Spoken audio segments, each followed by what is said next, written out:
Okay, well, welcome back, boys, to another episode. Hey, I'm Zach. I'm Ryan. I'm Taylor. This is Tales from the Slide Deck. This is my episode. This one, we got. It's Nice. called Land of the Midnight Sun. Right? Ooh. It's going to happen somewhere above the 49th parallel. Somewhere around the house of the rising sun. Yeah, that animals. little house in New Orleans. So welcome back, guys. How's everyone doing? Before we get started. Pretty good. Pretty fucking good. Pretty fucking good. Cool. As of time of recording, it's what, June 11th? Yep. That's true. Yeah, we've had a couple episodes out now, and they seem to be doing pretty nice. People, seems it's I don't State of the Union. It seems things are pretty cool with the show. I like it. Shout out to our shorts viewers. Yeah. All the people tricked into watching our shorts. But Yeah. they work as nice little commercials for what we're doing. Yeah, and there are moments I totally forget that somehow are just gold little nuggets. Yeah, it's great for someone who, for people who have all promised each other that we're going to stop drinking as much during these episodes. Watching some of the earlier episodes that are now starting to come out is completely new to me, just like you, just like I'm one of you. Oh, yeah. It's great being a viewer of or the first time listener of your own podcast. It's like he's making a lot of really good points. Whether- I'm making great points in this. Whether it's the fact that we recorded it a year and a half ago or we were just blitzed when we did Yeah. it. Yeah, it's One of the two. It's new to me. That's when when we all started doing podcasting, and I would have to do editing down stuff. I would be listening intently to our episodes in the editing bay, and I would hear somebody say something, and I would have the same knee-jerk reaction as I'm like editing. I'm like, I would say this right now, and then I do say that exactly in the recording, and it's like, yeah, that's me. Even if I forgot if I forgot this conversation completely, I still had the same knee-jerk reaction. Like any person, I have like 5 stock laughs that I do. And I cannot tell you the amount of times that I've laughed at something that either of you have said and had the same stock laugh, like in tandem, in harmony with what's going on. Yeah, in And harmony. It's like, yeah, no. Still funny. Funnier the second time. Okay, so today's episode is Land of the Midnight Sun. And this is a Oh, little wow. foreshadowing to something we're going to be getting to way later on in the episode. But so let's start off with time, huh? Whoa. Not Not my favorite Pink Floyd. ticking away the moments that make up a dull day. A little Pink Floyd for you. Yeah. Well, I mean, Dolly painting, but I was Yeah. Pink Floyd's time. Yeah. What do you It's kind of guys? a garbage What's your guys' song. relationship with this Dolly painting? I know we've all seen it, right? This isn't a new image. Oh, no. Being artsy fartsy kid, you kind of like Salvador Dali is sort of like your entry level, your fucking screen door into like surrealism and all that. It's like whenever you look up anything, it's always this image or the elephant image, just sort of front and center to kind of like brace you for the more weird stuff later. So I mean, I view this like somebody would view like, I don't know, what's the most like bland movie of all time? Like Titanic. Nice. It works. It does what it needs to do. Ooh, isn't that weird? Time melting. A desert. What is that? A piece of aluminium in the background? We got a mirage effect. Yeah. Yeah, a little melty. Like, what even is this? This is an eye and a nose? Yeah, it's an eye and a nose, What does it mean? It's What an does anus. it mean? I mean, it's no Hieronymus Bosch is what I'm saying. It's no looking at something and you're like, yeah, that's hell. that's 15,000 clowns playing inside like somebody's skull, like, but in a painting. Like, yep. Yeah, I took a Western humanities class in community college and obviously had to write about this. And I couldn't. It's 15 years ago almost at this point, so I couldn't tell you what my C plus answer was. But I do remember like there was a test where it was just like, very famous works of art, like this, and it's just like, is this art? If yes, and like explain your reasoning. Yeah. And I do remember giving a reason for this one, and I do remember like using like that technicality to get away with no on a lot of shit. Like yeah. all of Andy Warhol's pop art, I was just like, nope, it ain't art, and I don't have to explain it because you only said I Yeah. have to explain if yes. Yeah. See, I feel like I'd have a way easier time saying things are art than trying to prove that they aren't. Well, when And you that's just me. when you Like, definitively just have to say no, Yeah. and then not explain not your give a story, it's a reasoning. lot easier. I didn't have to explain why I didn't find the Campbell soup can to not be art. I only had to explain it if I did find it to be art. So that's the yeah, that's okay. Yeah, that's the that loophole might I sway me a manipulated. little bit, Yeah. you know, when it comes to the school project.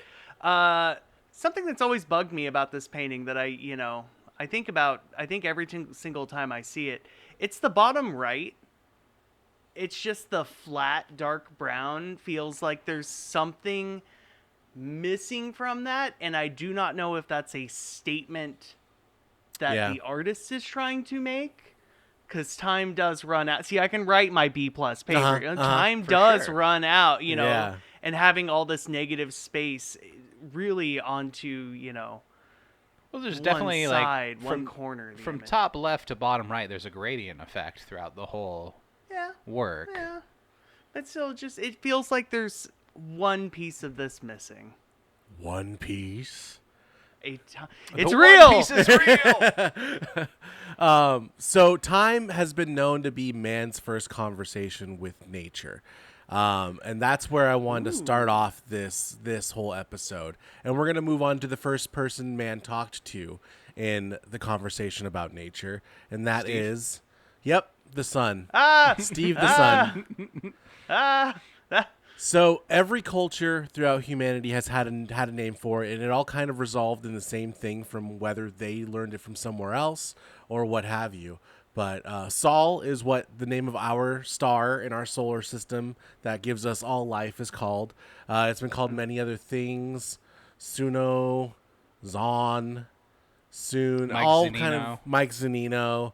Yeah. Yeah. Um, I'm gonna but start it calling all the just does sun the same Mike thing. Zanino. It all lands at the same thing as the big orb in the sky. We're all familiar with the sun's work, right? Yeah. Okay. Without it, not a whole lot happens on an Earth. In fact, without Exactly. it, there kind of is no Earth. If you want to take it even further back. Anyone who's had skin cancer, very familiar with the sun's work. Yeah. Yeah. So I mean that puts us. I mean we're gonna speed through a couple of these here. Puts us to Yeah. Earth, where we're familiar Hey, with this old sob, right?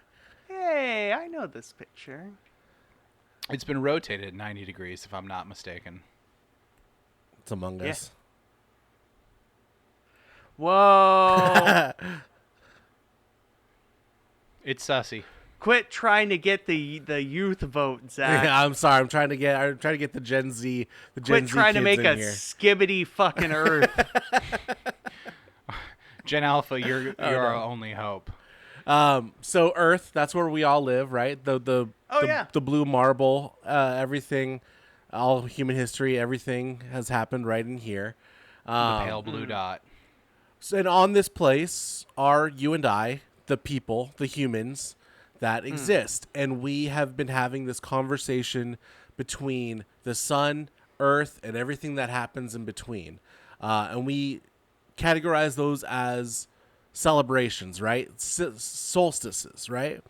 You have harvesting times where people are getting all of the wheat and they have a celebration in honor of another thing that has been provided by the great sun, right? Great sun and earth conversation, and to show that time has passed, right? Yeah, we And we then this measure is time. from Midsummer. If no one knew that, this is from. Yeah. this is I've from never seen Midsommar. Midsummer, but it was easy to guess. Yeah, neither have I. When the iconic imagery is like a blonde woman in a flower crown, and then you have just a man who is a flower crown. So worshiping the sun is kind of a cosign of like a consciousness level in humanity, right? This is one of the big signs of civilization, a big sign of culture, a big sign of society is the admiration for the sun and recognizing the sun's pattern. All of our food revolves around it, right? We set our Yeah. clocks back because it's not this perfect system that goes throughout space. We do that because of farmers. It's pretty Yeah. much. I mean, dare I say, I'm trying to put myself into like early proto-human mindset, it's the only thing you can count on. Yeah. You know, like you can't count on the river not overflowing tomorrow, but the sun's gonna come up at some point, It's gonna rise somewhere on the eastern horizon. and it's gonna set somewhere on the western, and then you're gonna have that big spooky thing that's dark, and the animals get you, and then the sun's gonna come back up again. Sometimes there's this bright orb in the sky when the sun goes away, but sometimes once a month there's not. It's also like it's cheating for religion too. It's like it's the easiest thing you could be like, well, Yeah. that thing that gives us everything we need. It's Occam's razor for like a faith system of like, what's that thing that just like hurts your eyes? Yeah, Every don't single stare at way it. at it. Yeah. It hurts your eyes. Don't look at it. And then an antithetical body of like the orb that like sometimes is there and sometimes isn't. Yeah. Yeah, it's It's the parent that just, sticks around rather than having to step up. it's the starter set Yeah. for a faith structure. Yeah.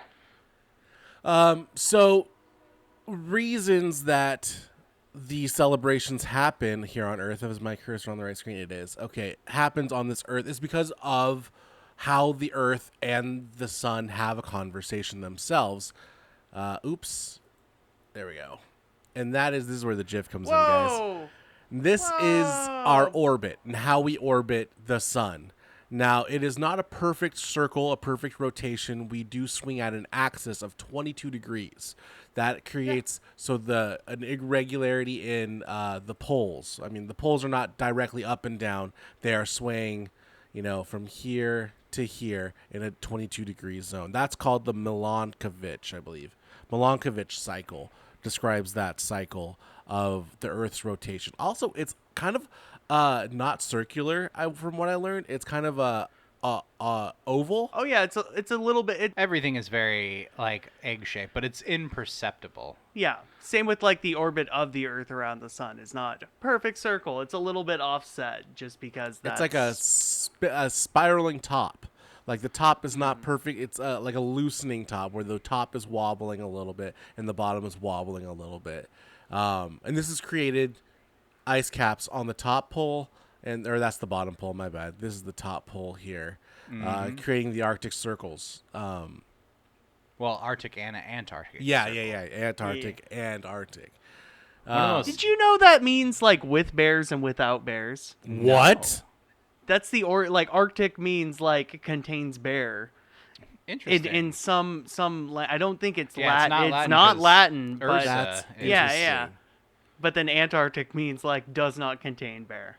just a bunch of penguins. Doesn't say what it contains. Just a bunch of tasty penguins that wouldn't be here if bears were here. Mm-mm. Tasty One of the penguins. most speaking of like the Earth's shape being a imperceptible oval, one of the most tit blowing facts I ever learned would be like if you were Galactus size, just this like massive being to which all of the planets were like billiard balls size.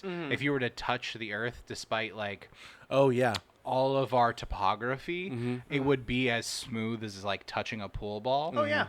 That like all of our mountains would be imperceptible to a being of that size who could like hold the Earth in its palm of its hand. Yeah. Which is You're nuts. talking about like Everest that has a height of like 5 miles Mhm. compared to, well, we ran the circumference before the recording started, but I mean, diameter wise, you're looking at what, like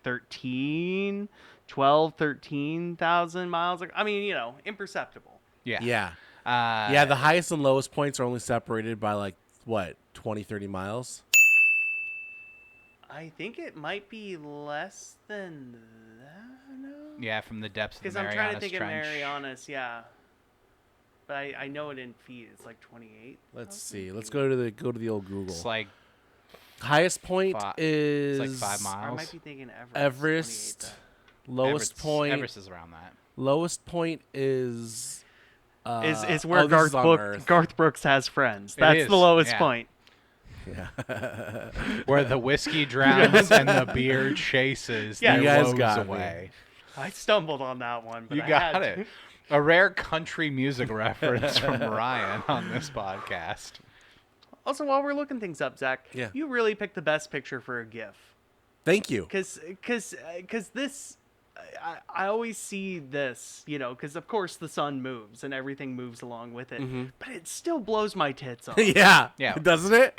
It's like, 'Cause yo. any snapshot of this, everything is, around in its usual orbit, but just, spread that off as the sun moves along, viewing time that way. It's like, Jesus fucking Christ, how does everything stay together? Physics makes no sense. It doesn't. It's very easy, I guess, like, because we're introduced to the concept of like that we're whipping super fast around the sun early on Yeah. in life. Like we all learn this in like 2nd, 3rd grade, but it is like, no one usually goes that much further with like, but then the sun is also just fucking hurtling. Next within- level it's stuff. I whipping mean, around, you can only it's like blow cluster. 2 tits off of a person at a time, and you gotta Yeah. like wait for the tits to come back to blow their tits off again Yeah. with, and the sun is moving too. Your tits are not developed enough when you're just a child to have them blown off so severely of like, yeah, not only are we ripping ass through space faster than anything has ever done before. Who the fuck's Tracy? I don't know. I don't know. But the thing that we're just fucking ripping shitties around throughout the cosmos is also in and of itself just ripping shitties around a black hole, presumably. And then that black hole is just also ripping shitties around who knows. Life's existence in this galaxy, in this universe, is just ripping one shitty around another shitty. Is shitties being ripped? The Ouroboros of shitties being ripped.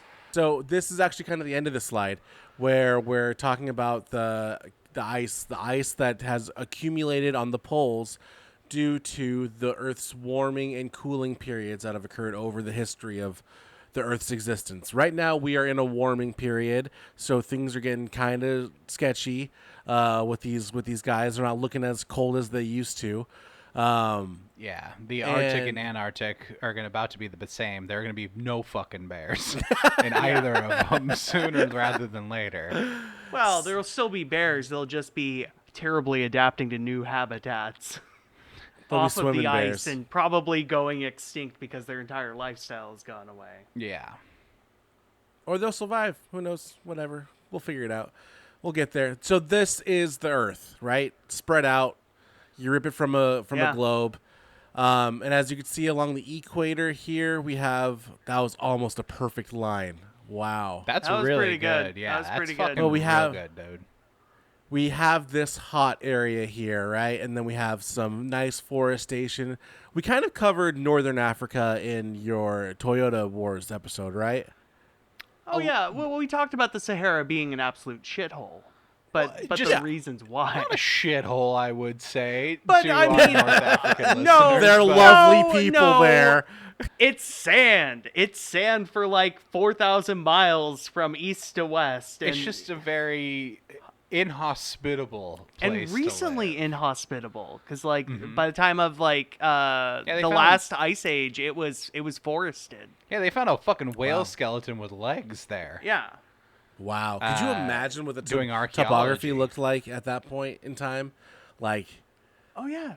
Africa, luscious Africa. Whoa. I mean, North Africa. I mean, Also- obviously this part. There's is a lot of pretty- uranium there. Also, I'm gonna be a Whoa. butt. I've hated this projection, this map projection. Oh, there's always. Because it's the poles technically of the top. Well, I don't. It's not a Mercator. It could be Mercator. I don't know the exact projection of this map. The name, whoever went like, nope, I should shape things like this rather than kind of squanching and stretching out different bits. I mean, so it's it makes- Eurocentric.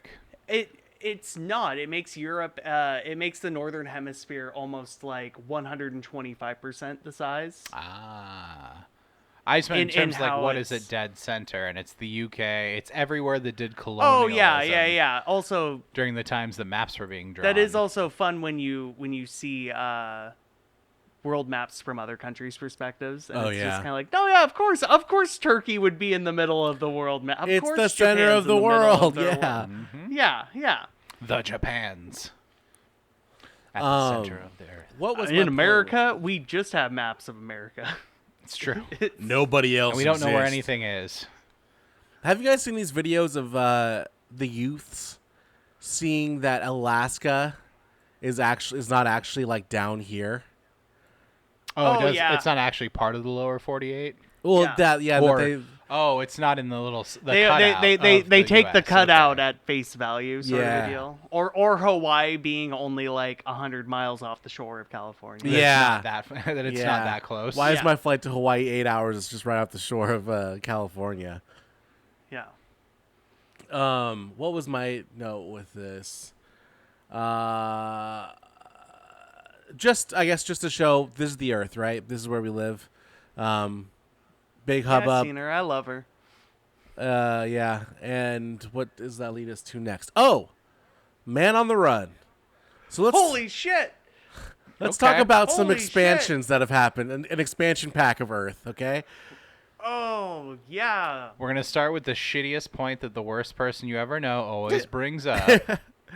What's that? What Yeah. We all came from Africa. Oh, so I can say it. Oof. Duh. So this is just a very generalistic map of humans' expansion through the Earth, how it happened and over the course of X amount of thousands of years. Right, the first 100,000 were the hardest, apparently, to get out of southern Africa into central Europe. I guess. I mean, maybe people didn't want to leave. Yeah. It's probably pretty dope. Well, that, and you kind of have this orange section. You know, you got some Homo neanderthalis here, and they were. I mean, the stereotype is they're dumb. They were smart in many different ways. They were, they made art. They They had made polymers. yeah, like they were advanced in many other ways. But it's I assume they didn't take kindly to outsiders. So it's almost like you have a species barrier of just kind of like, nah. I don't think anyone on that TRD fucking color scheme took kindly to strangers, Ryan. No. Uh, And they didn't for 40,000 years after. I mean, to my understanding too, it was just like, I don't know, Homo neanderthalis also, genetically didn't have that dog in it, so inevitably something took it out. And it's also whether it be the climate or whether it be man took Neanderthal out. it just had bad really genetics. Intermixing of genetics Yeah. to the point where Right. you somewhat have a soup Yeah. of these three already. You're only having a few pieces of DNA Yeah, you don't- separating them basically. And then you There's have- periods of history where it's not red, orange, green. It's like burnt sienna. yeah, it looks like a and- fucking predator heat map of like Yeah. what's more concentrated where at a snapshot of time. I mean, there's still a lot of people that's like, yeah, you have a certain concentration of Neanderthal DNA. Yeah, no, I'm Yeah. in like the 95th percentile or something. Usually, I'm a caveman. if you're really a cracker, you've got more Neanderthal DNA. than Which others. is interesting Throw me in because midsummer. like you brought up, Ryan, early scientific discovery of Neanderthal, they're like, yeah, that they were the dumber of the Homo erectus offshoot. But then as more like DNA ancestry came out with like, a lot of Caucasians have Neanderthal in them. They're like, no, but think about it. They actually were pretty smart. They're really smart, yeah. actually. Yeah. They used their mouth. You can see like how they kept hitting themselves in the face with stone tools because they're using their mouth as a third arm to hold things. I'm like, okay, now it's cool. Now it's like smart. Before it was basic. Now But- we got to attribute a bunch of cool shit to him, like the invention of polymers. Yeah. Yeah. What's a polymer? A coating on the outside of It's a like car? a chemical, like a A combination of- bonded reaction. Oh, like okay. Neanderthal would use ash and like some other element in their immediate vicinity to make an adhesive that made their spear tips less likely to separate from the shaft. Oh, nice. Like an epoxy glue, Nice. things Yeah, of that yeah. nature. Like they figured out, hey, I can take this and blend it into this to make something that's useful for a different application. So this whole trail is kind of based on, fossil evidence and stone tools and caves and all that kind of thing, kind of dating back a trail that man moved. And yeah, as you can see, it kind of like the adventure at least our dating of it gets more specific as we get farther away from the centralized area of the beginning, right? What is known as the beginning. You have the walk up through the Middle East, and then you do have your folks that go off into Europe, your folks that go off into Asia. Still kind of avoiding the north. The north takes some time. I'm sure there was slowly like just other people going into the hills, but at the same time, during the last 200,000 years, there have been a couple ice ages. Actually, we just came out of an ice age about 11,000 years ago.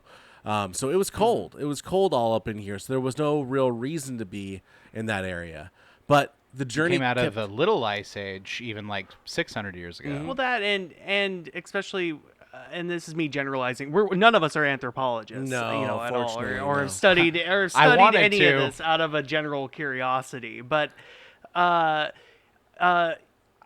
likes to be around water. Man Modern does. man, and I assume ancient man just is kind of like, you know what, that's where the fish are. I can catch some fish. I know I'm gonna have some food. Like, all clean water eventually goes to this, so we're gonna keep on going up coasts and around coasts until we find a river with clean water. Settle, camp out there, set up trading, what have you. So what is interesting for me about this? Here we are. About this map is that it is constantly a leap forward, always moving forward, but there is always the looking back. Every time you move forward, there's always like a generation left behind, or there's some reason that this tribe moved on forward to the next area, some war that happened, maybe a conflict that happened, but there's always a story of why we moved forward. And then there was always a way to look backwards. And in the case of some of these islands, you just hop on these islands. There's a reason you got there. There's a reason you can get back. But then I want to just kind of zoom in on this area right here for you guys to talk about the Bering Land Bridge, right? Which is a piece of history that kind of was lost for a while, so people didn't quite know how the Native Americans got to the Americas. But of course, now we have concrete evidence. There's a bunch of skeletal information found in all of these sites in the Bering Sea from the land bridge, kind of showing off that there were tribes and packs of humans that crossed during an ice age where there was a tundra here. And so I always have a hard time imagining what that looked like, because I always imagined they were just walking on sheets of ice, right? Like they knew that there was something on the other side. But this was an illusion of land, because there's land underneath all this water right now. Where it was then is on these ice caps way up here.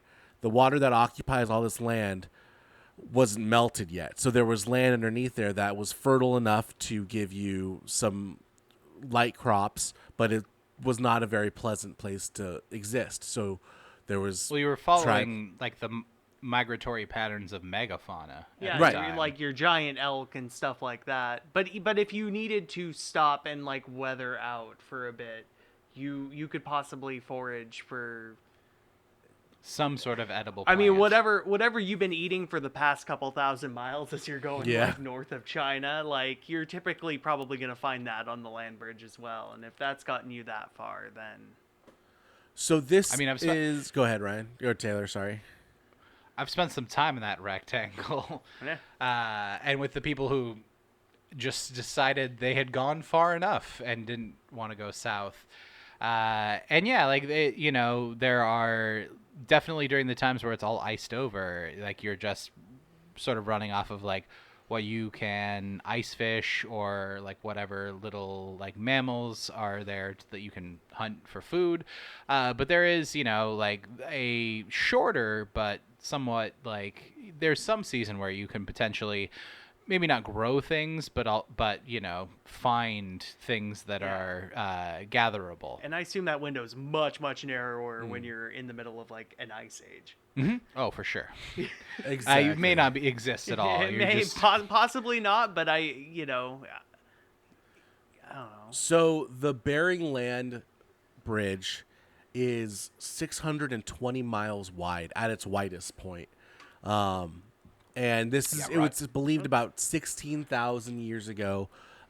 Packs of humans crossed that land bridge, only to watch it watch it wash away right behind them, like a tale of people rising from the sea, coming from the ocean. This is like a tale of people coming from a place that no longer existed anymore because you couldn't see it anymore. So over the last 135,000 years, there's been a window of only 29,000 years where that land bridge existed. And the door closed on that about 11,000 years ago when the last ice age ended. Due to the Earth's heating period that we're in now, the bridge is no longer there, and it's separated by about 50 miles of water, which I guess would be right about here is the closest part in the Bering Strait where you could do a land bridge crossing. But 50 miles of ocean separates it now, making it, seemingly that's a lot of water, right? Like, do It's you a lot of think water. you could On see the grand scale, nah. No. It's really not. You know, there are like 2 islands that are separated by only like 2 or 3 miles. between Russia and America. Yeah, Oh, yeah. in the middle of the Bering Strait, which I always find interesting. No, like as someone who like has a nautical like family history, and like knows people from the area and stuff, like it's really shocking how close these 2 superpowers were to one another. Yeah. During their like times of most heightened conflict. And like even other countries as well. Like I mean, like Japanese waters are not even all that far off. Right. From there, like especially when you think about like the Aleutian Peninsula as yeah. it like stretches out into the what would you call that, an island chain. There's a Archipelago? fancy name for it. Archipelago. An archipelago. There you go. Hell yeah, boys. Like Adak is right near down towards like that tip of like that last little bubble of yellow along the Aleutian Peninsula. And like I worked with a lot of people who had like worked there during the winter crabbing season. And it's Wow. like, yeah, no, very much so a stone's throw away from like Russia. And if you're on like a fishing vessel, you're like from the coast of Adak, and even like a few other smaller uninhabited islands even further west of that. Like you are spitting distance between Russian waters, and like how things can be kind of contentious, particularly in that part of the sea, between Japanese, American, and Russian fishing vessels, of about like whose pots are in whose waters and like who's taking fish from whom. It sucks that During fish that don't know about time. borders, so they can't just stay on their own side, They sure don't. Can't be tamed, ungovernable. Ungovernable. No. Men fear They them. got it figured out. Taylor, since you have done a nickel in Alaska, 2 dimes. where did you on the map? Since we're closer in Alaska now, where did you Yeah. reside? All right, so in the rectangle that you had initially drawn of the Bering Sea, let's follow the coastline right there, pretty much where your cursor was. No. Other side of the Aleutian Peninsula. Oh, Just make the dot bigger, Zach. That's an area called Bristol Bay. Bristol Bay. All right. You might have heard of it. It's where all the cool salmon comes from that we all eat. And so we have to zoom in like another like 10x to really see the fishing village of Egegik, where I spent a couple summers doing. I love that name. Yeah, it Doing- really rolls off the tongue. It does. I mean, it makes sense, and it's extremely simple. It's the village is Egegik, Egegik. It's off of the coast of the Egegik Bay, on the shores of the Egegik River, Man, they were so creative. and it's inhabited by the Egegik people. Okay, cool. So let's move to the next slide, guys. And let's talk about some of the people that came through here. They are the original Dene people. Of course, when they were first discovered by the Caucasians, they were called Beringians, named after the Baron. Whoa! What happened to my mouth? These are like there? Western white people. We Yes. still use the word that Eastern white people call it. No. I'm sorry. I was getting Beringians was the name given by Caucasians because of the Bering Strait. So they were named after Bering, but they are called Athabascan or Dene is a preferred term, Dene, because that's the And language these are they speak. the ancient peoples that crossed the land bridge? Yes, the first peoples that came through. Okay. That their culture still exists in the same fashion. There's like I have here as a contrast. There are Native American tribes that have adopted different languages. This is strictly a language based map on the left side here. Okay. That the language is still spoke, but then you have pockets of native tribes. Like in this area is the Lingit tribe, and they speak a totally different language, but they're still a First Nations of Alaska. Just they, speak a different language. The North America and South America are just shifting patterns of thousands and thousands of years of different cultures and peoples and I mean, we all like grew up in the coastal Salish region. Yeah. Where there are a vast multitude of tribes with their own Absolutely. cultural like rituals and traditions. I'm speaking for the other honkies, for the two other honkies that listen to this podcast. Yeah. Speak to those honkies for us. And their own languages, but like they're generally clustered in the Salish collection. Mm-hmm. And that I feel like, much like other parts of America, that's certainly reflected here. I mean, that's part of the reason why, like, it's such a, I guess, like, regionalistic pride of, like, being able to pronounce, like, some of our city names that like, other people would have. Yeah, Squim. Tukwila. Yeah, all of these words, Mukilteo, that, like, would give someone from the Midwest or East Coast pause as they read it off of a map. Exactly, yeah. So if you guys didn't know, there's 574 nationally or federally recognized native reservations. That's crazy, right? Mm-hmm. Not enough. Not Yeah. exactly. That's just the ones that the U.S. government went, yeah, all right. So those are the I don't have much on the native folk because there are so many that have gone through Alaska that still reside in Alaska. Of those 574 federally recognized reservations, Alaska has 229 of them. So there's a lot. There's a lot to go over. There's a lot of culture. There's a lot of history that has occurred with native tribes here. But I will talk about something a little bit forward. Not enough crackers wanted what they had. Exactly. Yeah. That's pretty much it. A lot of people were like, it's too fucking cold there to steal what they got. Yeah, we don't want this land. You can have this quote unquote garbage land. I am curious though about this left picture just because the text is a little bit small and I'm getting old. Yeah. Denny. Are like the three yellow spots like the three Denny languages? Yeah. You have your northern, Or like your northern, your Pacific coast, and then southwest. And the southwest Dene is like a Navajo. It's mainly, what did I have written here?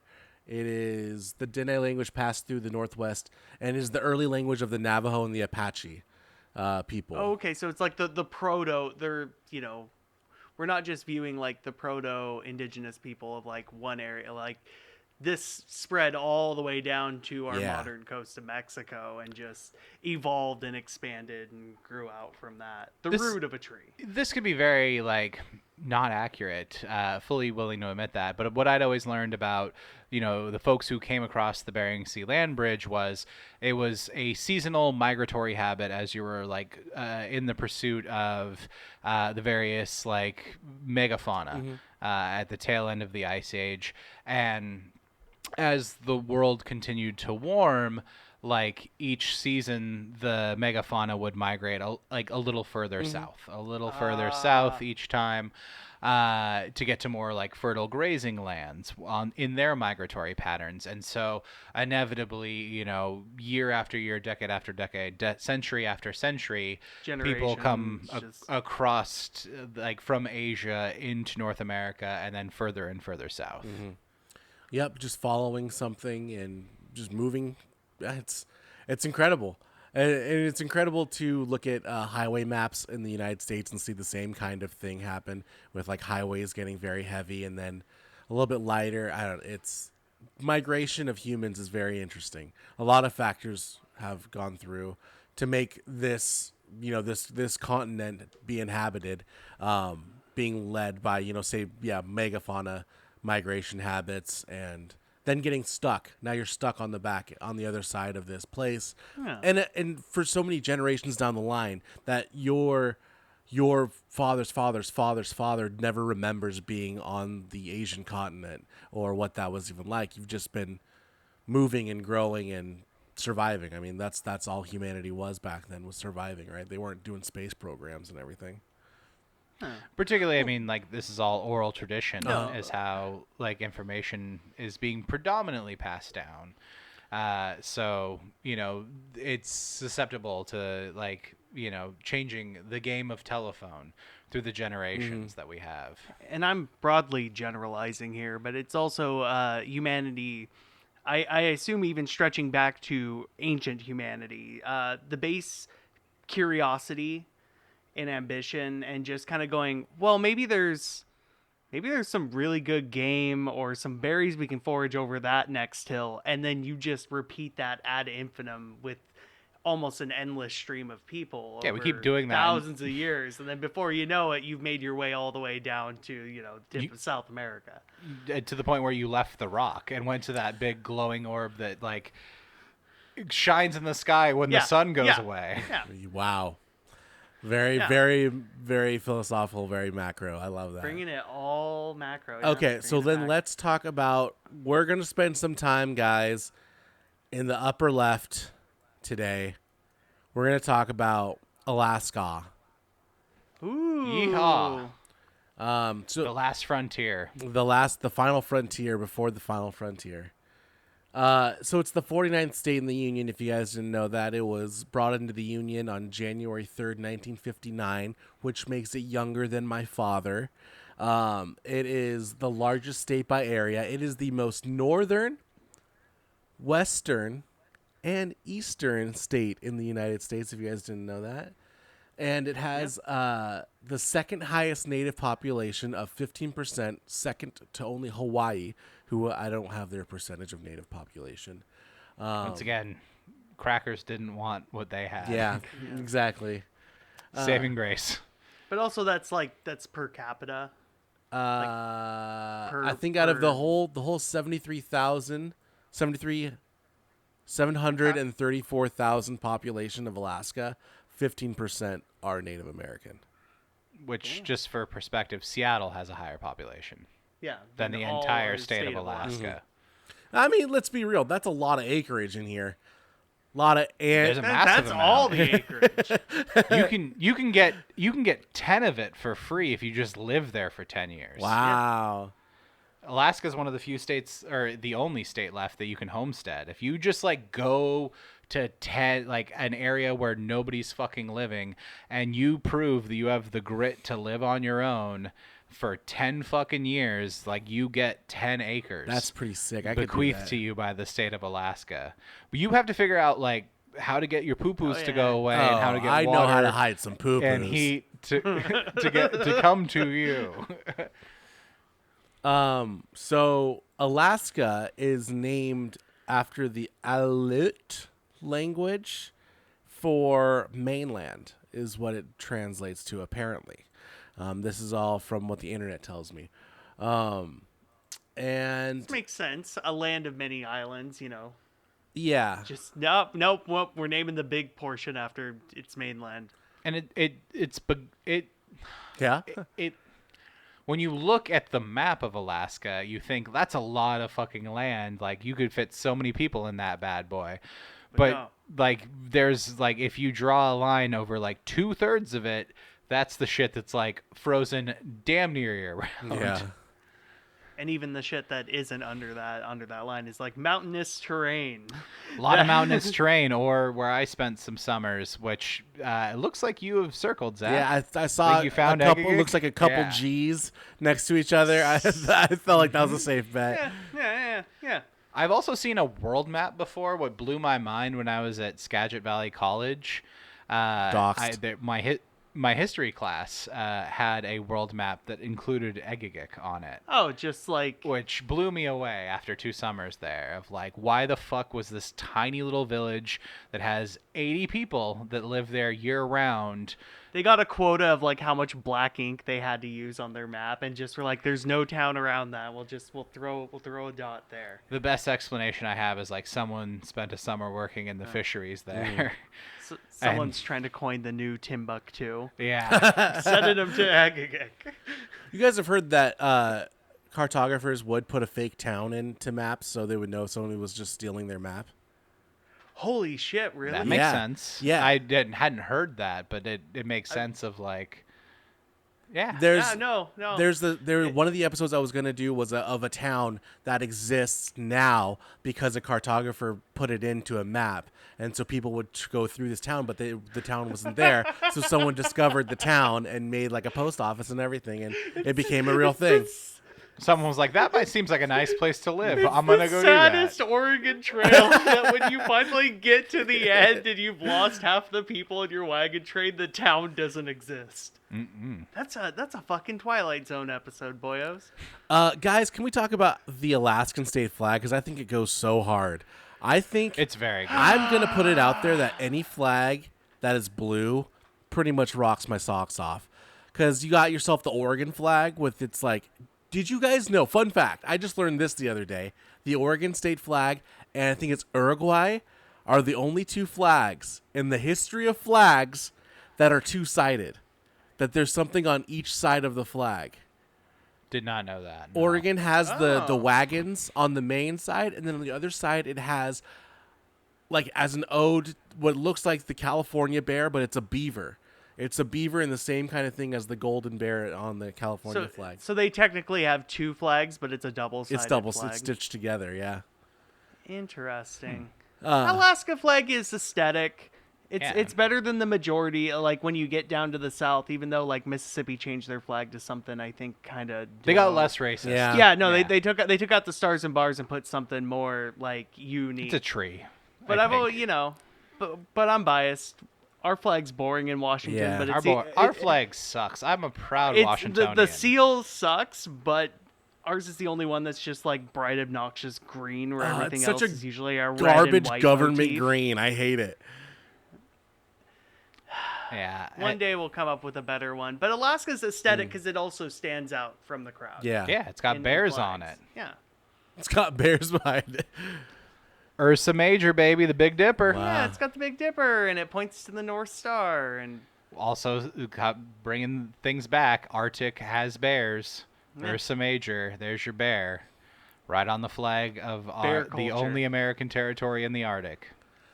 Okay, so Alaska, we're just going to spend some time here, guys. And Alaska was a whole nothing burger up until white people found it, right? That's kind of how all of history goes.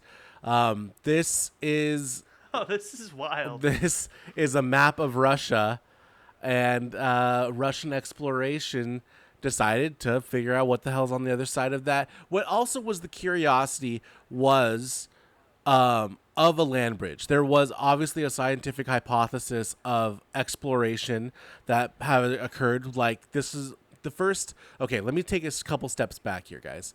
Okay. Exploration of Alaska kind of of Caucasian culture began about the 1600s.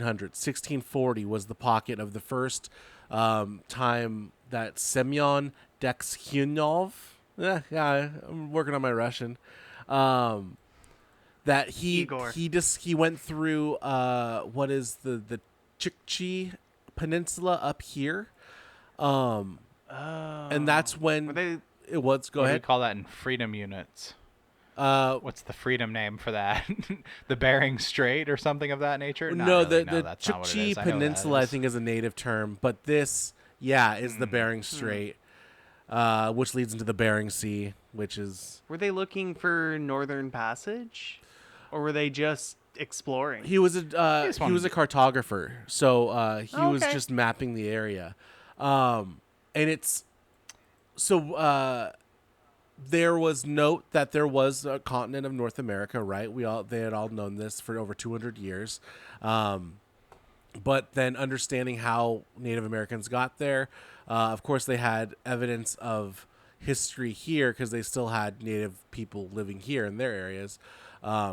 So it was only confirmed. It was confirmed in about the 1700s when Vitus Bering came through to discover the Bering Strait right in here, and they had seen trade between tribes that lived right in here. That there seemed to have been an ongoing hundreds of years of trade between clans and families. They had boats and stuff, so there seemed to be a connection between people on the shore of these two land masses.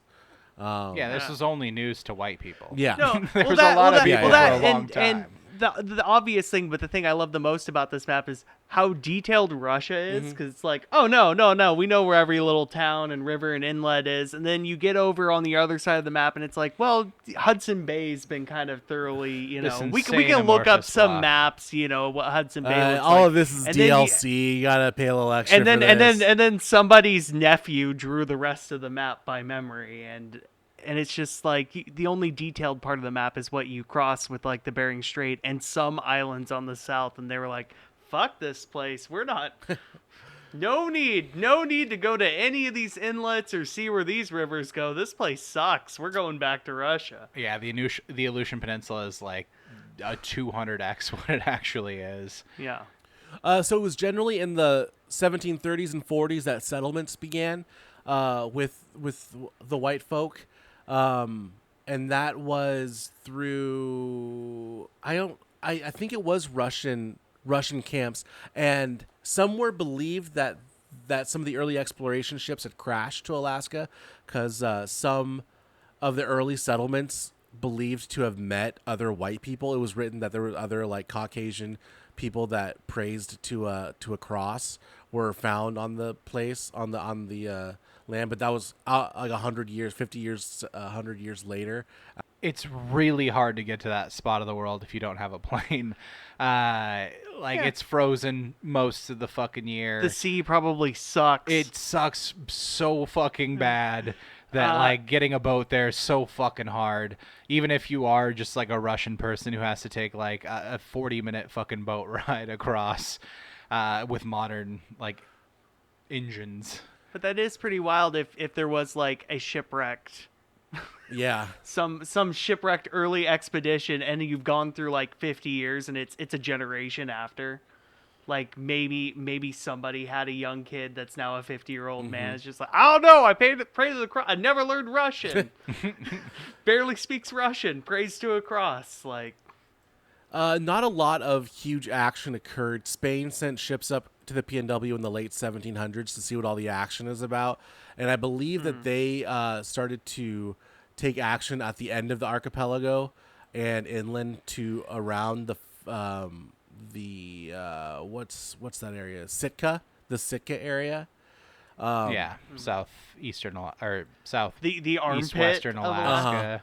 The part that runs The alongside skin tag British Columbia. on the armpit. Okay, where like your Ketchikan is and all Yeah, that. yeah, Okay. exactly. So Sitka was the capital of the territory from 1804 to 1867. That's when some action happened, and Secretary of State William H. Seward negotiated the Alaska... Seward. Seward? Is it Seward? Really? It's Seward, yeah. Okay. Negotiated Sorry, the Alaska I purchase... don't wanna be a dick. Like but- what the Ninja Turtles are from? Yeah. With a D at the end. Oh, yeah. okay. Seward. Alaska was purchased for $7.2 million from Tsar Alexander II in Russia. And there was like this crazy huge ceremony, so let's back up another second here. Sitka was where all of the action for Alaska took place. And if we're saying that this is California here, where do we think Seattle is? Like here? Yes. Yeah. Sitka is like here. And it is the capital of all of this. It's interesting. It's just, and it's a port All town. of this unmapped land. Americans had zero fucking idea. Yeah. No. With what they got, it was widely regarded. And Zach, I'm sorry if this is in your No, notes, it's not. but this was called Seward's Folly. Yeah. Yeah, it was considered a bad deal. It was like, oh, we just got fucking fleeced by the Russian czarists. Yeah. They just fucking took us for a goddamn ride. Not knowing like the amount of just sheer natural resources. Oh, that's the thing, The territory like, they had purchased. For worse, Alaska is America's like it's its backpack full of wood and oil and some ore. Gold, gold. And seafood, and oil. Congratulations, You guys. You have brought us to our next slide. Is that there's goddamn gold in them hills.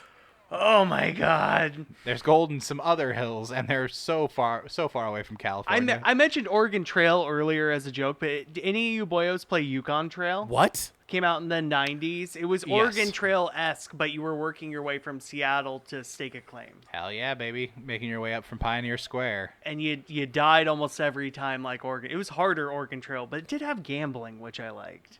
Nice. I mean, there was a lot of that, and it definitely was harder than the Oregon Trail to make it to the fucking. Because you could make it all the way to the end of the game if you survived and like had enough food for winter or whatever. And then if you just picked like the wrong plot of land, you just got to watch a cutscene of your guy dig to nothing for like 10 minutes, and the Oh. game goes like, "Whoop! You lost $400." And then you died in the fucking cold, an alcoholic, due to chlamydia. So I didn't know much about the gold rush going into this. This is actually a blind spot in history for me. In fact, I felt kind of embarrassed looking all this up, being that, you know, I'm from Seattle, and Seattle was the final destination on the trek up to Alaska. So It was pure happenstance that made Seattle effectively not the capital of Washington, but made it the metropolis it was. There was a battle between Bellingham, Seattle, and Tacoma. yeah, for the rail rights, to be right? the rail rights, and it was Seattle being the stop where all of the Yukon and Klondike gold rushers, like all of the folks looking to stake a claim. Create a vicious cycle where like, okay, so we got the rail rights, so now we're gonna have more boats that go out to the You've got Yukon, people like- who have money that are looking to spend it in the last place they possibly can before they go out into the fucking wild. Last place to get the goods, the gear that you mhm. need to get up there. So that's where the money's flowing through. That's where the people Is that go. where Pike's Place Market was founded? Mhm. I assume. Yeah. Okay. Okay. Yeah. I mean, later on, like where Pike Place Market existed, didn't exist when white people showed up Oh, of course not. in Seattle. It was beautiful land, untouched by sports teams' failures and tech companies. That's definitely true. There was just the Dawama share. Yeah. But yeah, that like we just decided, hey, we're gonna build another city on a big old bunch of garbage. Yep. Don't throw that away. We'll just build on top of it. Zach, you're telling me this is a blind spot? You never watched like a History Channel Yeah. thing no. on? You learn all of this if I don't know if either of you guys have. I'm sure I've mentioned it once or twice before. The Seattle Underground Tour. Oh, yeah. See, I've never done one of Oh, that still. yeah. No, I still haven't It's- done it. It is the one tourist thing that I actually recommend for like out of state friends and like coworkers. Well, who you come can't to ride the Seattle. ducks now, so what's left? Yeah, not after all those people. I thought fucking this was died. America. But I mean, like, you know, you got the Mopop or EMP as we would know it from our childhood. You have the Seattle Center, this fucking Space Needle, Pike Place Market, and the Fish Throwers, the statue of Jimi Hendrix on Capitol Hill. You know, all of the traditional touristy shit. But like, I don't know, like sometimes as a teen, like I was working for and like rooming with my uncle over the summer, and like one day he and my brother were like staying with him, or me and my brother were staying with my uncle. Ugh. And my uncle was like, hey, let's just spend a day being tourists in Seattle, Yeah. a city that he had lived in for a decade plus, and like we had lived an hour north of and had visited very frequently. And so we did all of the touristy shit in one day. And the one thing that stuck out to me was the Seattle Underground Tour. From like just the sheer amount that you learn about like Seattle's founding, and just like the region's founding as well. Its place in the world at this particular snapshot of like Yeah. 1800s. And I was awesome. like, this is my summer going into, I want to say, junior year of high school. So I've already been through Pacific Northwest and Washington State history. Yeah. And I learned all this shit like on a 90-minute walk around Pioneer Square that like is so much more pivotal than I learned during my freshman year of high school for like the importance of the region.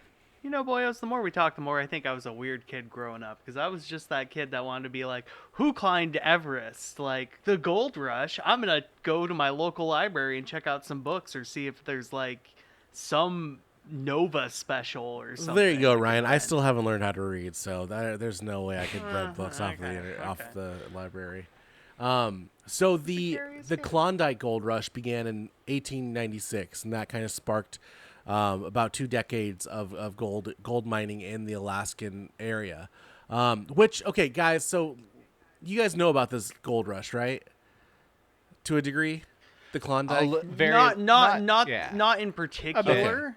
Like, I mean, were there more than just? I mean, I assume with it having a name, there's more than just the Klondike Gold Rush. There was one in Fairbanks. There's the Yukon Their Yukon. Oh, okay. in Canada, but Okay. So what my notes have it is that there was a guy named Skookum Jim, which kind of sounds like a racist name, but he found gold at the Actually- Klondike River.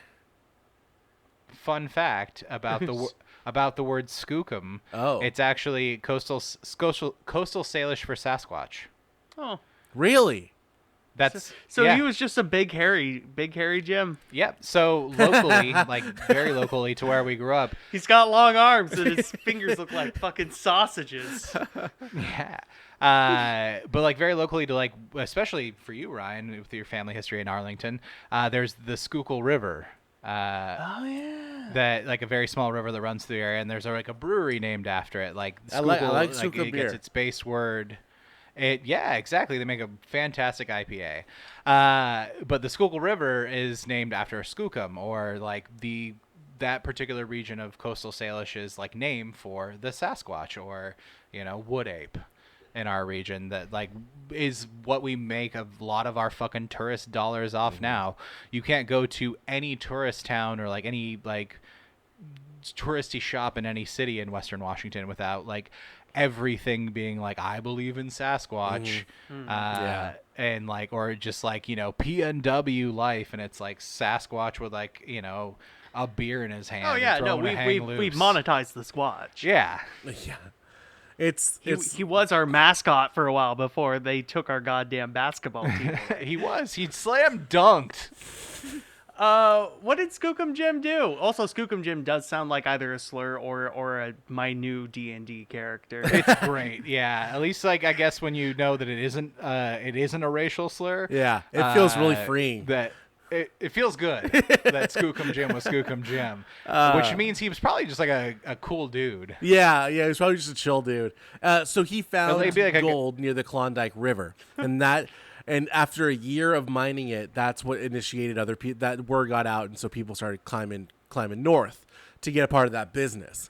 Apparently, it would take about 3 to 6 months for people to get from Seattle to Dawson City up here by conventional means. Some people did have direct boats. That was called the rich man's conquest to get to Saint. that's Saint Michel. the rich man's option. And then you ride the river up through Saint Michel, Yeah. right on into the city, yeah. But so everybody else, the cheapest way, which I thought was interesting, was to be a puddle jumper, just to keep boating along the shore here. But I think you were on other boaters' schedules. It wasn't like the modern version of a plane ride. It was like, hey, I need to get from a boat from this island to this island to the next island, this island to the next island. So you were waiting on people, so it took a lot longer, and it was the cheapest means of getting there. Then you had straight up just when a trailing. When a fisherman or a shipping vessel is going where you need to go, you get a real good deal, or you can even work out like hey, I'll cook dinner or something sort of deal to get a free ride, which like I also like I'm not the only like generation that went up and spent time up in Western Alaska. Like my father was a crab fisherman there in the 80s, and he took his last gig in Alaska because simply the boat was going to go back to Seattle for like maintenance and repairs at the end of the season. Wow. And like that's why he signed up to go. It's like, I know I'm going to be fucking home when this is all said and done. So there were many paths to get to gold. And when it's said for at least the Klondike vein, it was busted right around 1898, 1899. So by the time people got word, it's like a stock exchange. When you find out that a stock is going up, you're already too late. So there were dudes that were just making their way up there as people were leaving, saying it's all over. And that's just one aspect of the gold adventures in Alaska. The other one would be beautiful Fairbanks. Welcome to Fairbanks, guys. Land of the midnight sun. And in Fairbanks... They have a big festival. It's a whole festival, yeah. And in Fairbanks, there were... it was a trading post for the Klondike gold rush. Being that Fairbanks is... kind of one of this is one of the last, now it's one of the last towns before you would get to the Klondike area, which is like right here. It became a trading post founded by E.T. Barnett. And he named it after Charles W. Fairbanks, who I think was a vice president at the time. People were really horny to name things after vice presidents, like Mount McKinley. That's named after or is that a president? Was McKinley a president? A president. He was a president. Yeah, right? William McKinley. Yeah. Who was so popular they named a mountain after him, and then so unpopular That they shot took him. They took it away too. Isn't it Denali again? Yeah, we've now gone back and been like, that guy wasn't really all super consequential. Why don't we just call it that thing that people have been calling it for tens of thousands of years? So it's located in the Tanana Valley, and it translates to Trail River Valley. Tanana, that is, not Fairbanks. That's obviously a gringo name. There was no tribes settled here, so if we want to think about that, it was actually just an empty land that was settled by white people. Nobody was pushed off their own land. But in an excavation during modernization of Fairbanks, they found skeletons from 3,500 years ago. From that kind of concluding that there was a land bridge at the Bering Strait that connected Asia and Europe together, or Asia and North America together, because these skeletons matched skeletons of Asian descent. As the gold rush... Oh, wow. Go ahead. Sorry. No. What? Well, I was gonna ask, like, was this like the first like real hard evidence of like the land bridge might be, it's now no longer a theory if we're finding. I think there was already the speculation from that cartographer that witnessed trade happening between the Bering Sea. I think it was an accumulation of knowledge, but there's still, not to call it racism, but there's still like a racism to discovery of like how accepting we are, cultures are of that other things existed outside of our discovery. So it's still like getting drawn into the consciousness. So they could have assumed that there was evidence throughout all of Alaska, but it's not like we're going to go look for it to make so that there were First Nations. They weren't going to disprove their own point. Exactly. It's kind of bad for business if you're trying to build cities everywhere, is to not go and look to find if it's a Native American burial ground. This is sort of around the shift in things like archaeology and anthropology, where they were these social sciences which were mostly just around to justify pseudosciences that were like explain like why white people were on top. Like the origins of the phrenology, like the eugenics, like all of everything that came from like these now established social sciences that were just there to justify like this is why white people are the best at their origins. Now like over a few decades were like, yeah, okay, so like that, none of this shit's fucking true. Like, let's actually try and apply like the scientific theory to something that isn't necessarily like mathematics or science. Aren't humans just fascinating, Yeah. Taylor? Mm-hmm. We're almost self-defeatist in a way. Enough people joke about the Earth being flat to where people then eventually believe it. Comes back around. The meme became reality. Yeah. It just took 15 years in the oven, basically. Just took 5 years on 4chan. Growth in Fairbanks kind of took off. I think it was founded in 1901, and by 1905 there was a railroad connecting it to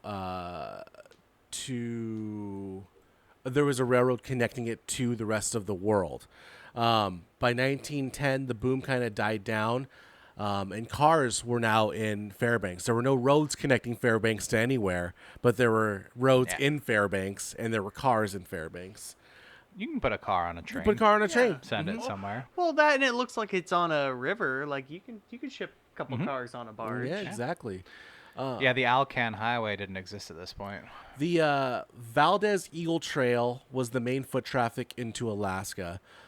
So a 1904 grant gave money to connect Fairbanks to the Richardson Highway. And the Richardson Highway was originally made for wagon travel, and it wasn't upgraded to automobile travel until 1920s, and even then it wasn't paved until 1957. Sounds about right. That's tough living. We needed to get missiles up Yeah. there to point at Russia. Let It's 'em why know there's- who's boss. There's a paved highway Yeah. that goes there. It's when the government this- needs something done, then we're going to get it done. we forged like the first beginnings of the highway, or the major highway, arterial highway system through British Columbia into Alaska during World War II.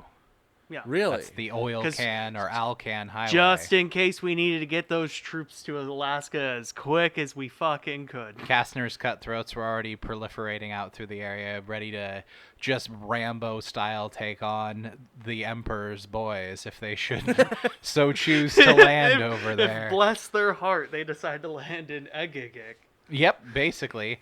I saw a lot of World War II, or not a lot, Yeah. but like I right outside like the bunkhouse that I slept in was a boat graveyard. Wow. Where like everything that was just like rotting away that could no longer be seaworthy was just packed up behind like the bunkhouses of the fishery I worked in, and amongst them was multiple PT boats, which Wow. were like the little like boats that World War II sailors would use to travel short distances via water.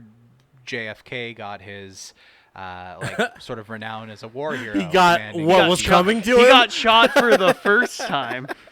Not the last out time. out of 3. That's Out of at least 3 bullets he took. He took one in one of those boats, and it was just sitting there rusting away behind the spot where people would, smoke cigarettes and avoid thinking about the 18-hour day they had ahead of them. never think about World War II in Alaska, like that pairing together. We were very ready for that to be the invasion I point. think there was one failed Japanese operation where like their landing crafts got taken out by mines, and they went, you know what? This juice is not worth the squeeze. we are going back down south, where Also, things are somewhat working for us. Like, nah. There's also like they had made sort of the feint of like, hey, we're going to Alaska right before Pearl Harbor. Oh yeah, yeah. To like keep the Americans somewhat off guard on that day that will live in infamy forever. I think that's what it was. I think they tried like another feint type maneuver and lost some boats, and they're like, you know what? No, they're not buying it. Supposedly, on a portion of the map that you can't see in the upper right-hand corner, on the island of Unalaska or Unalaska, Is that one of like the far tips westward on the archipelago? it's where Dutch Harbor is located. The Where the Dutch Bros live? famous. yeah. You guys, you never know no fishermen up here. Dutch Harbor is like The Flying town in Dutchman. which like all of the nope. It's where all of the like crab fishermen start off the season at. Like that's where it all starts for. Like, I can only shrug. I have all no, the delicious shellfish that we get from Alaska. I know some like, shellfish. It's because A boat. I don't set ask out. my fish which town it's from. As long as it comes from the ocean, I'm good. In terms of things that exist along the Aleutian Peninsula and out into the archipelago, Dutch Harbor definitely most famous city. In like it actually gets tourism thanks to the deadliest catch. Yeah. People It has its own like Sturgis, but for crabmen. kind of like just like when it's somewhat habitable or like decent to be on. You get folks from like Western Europe and like around the world that go to Dutch Harbor, Alaska to see where the deadliest catch happens. That's crazy. There's some crazy ass places people go to, like fucking Key West, like a place that has no right existing, and you're just like, yeah, people come from all over the world to this tiny dot in the middle of the ocean. Like, makes no sense whatsoever. Yeah, I don't think- It really makes me think of like when the Twilight craze happens and you have people Oh. from like coming overseas to Forks, Washington and being like, well, Soak we it in. could have stayed in Seattle. We To could see- have had some fun. But Now here we we're- are in a population like 4,000 town. fucking 2 hours away from Seattle. Isn't it cute? There's no but cell no, I- service here. Isn't it They're awesome? cute. Fairbanks looks cute in these pictures. Yeah, like this. I would never imagine a town this inland in Alaska looking this somewhat cozy and Twin Peaksy. And Yeah. It's a great Quaint. postcard. I did bring up the island of Unalaska and Dutch Harbor. Oh, yeah. Because it was part of its reason why it actually has prominence is because the U.S. military during World War II used it as a staging ground of like, okay, well, if we need to get forces here and we need to like launch a sea invasion into the Japans from our territory, like Dutch Harbor is going to be that launching point. And then the fishing industry was already there, but it can continue to boom around the infrastructure that the U.S. military provided. But there's all sorts of like rumors and stuff and like urban legends around Unalaska. There's like it's one of the only Aleutian islands that has like it's big enough to have like a mountain on it. And there is a rumor that a Japanese Mitsubishi Zero got lost in a blizzard and crashed into the side of the mountain, and that like you can only find it during like the 90-day period of where like the snow level rises high enough up the mountain that you can actually like hike up there and find the rusted remnants. Do you want to of make this that Japanese pilgrimage? Zero. Do you want to try to do that? I would love to. I'd also heard from some Indiana Jones shit. Yeah, I'd also heard from some fishermen that like if you walk around a lot of islands in the Aleutian Peninsula, particularly around Dutch Harbor, like you can be like walking through sort of like marshland, and then all of a sudden you'll just hear like the heavy thunk of your boat on like metal or wood, and you'll find like you can find a cache of like M4 Garands.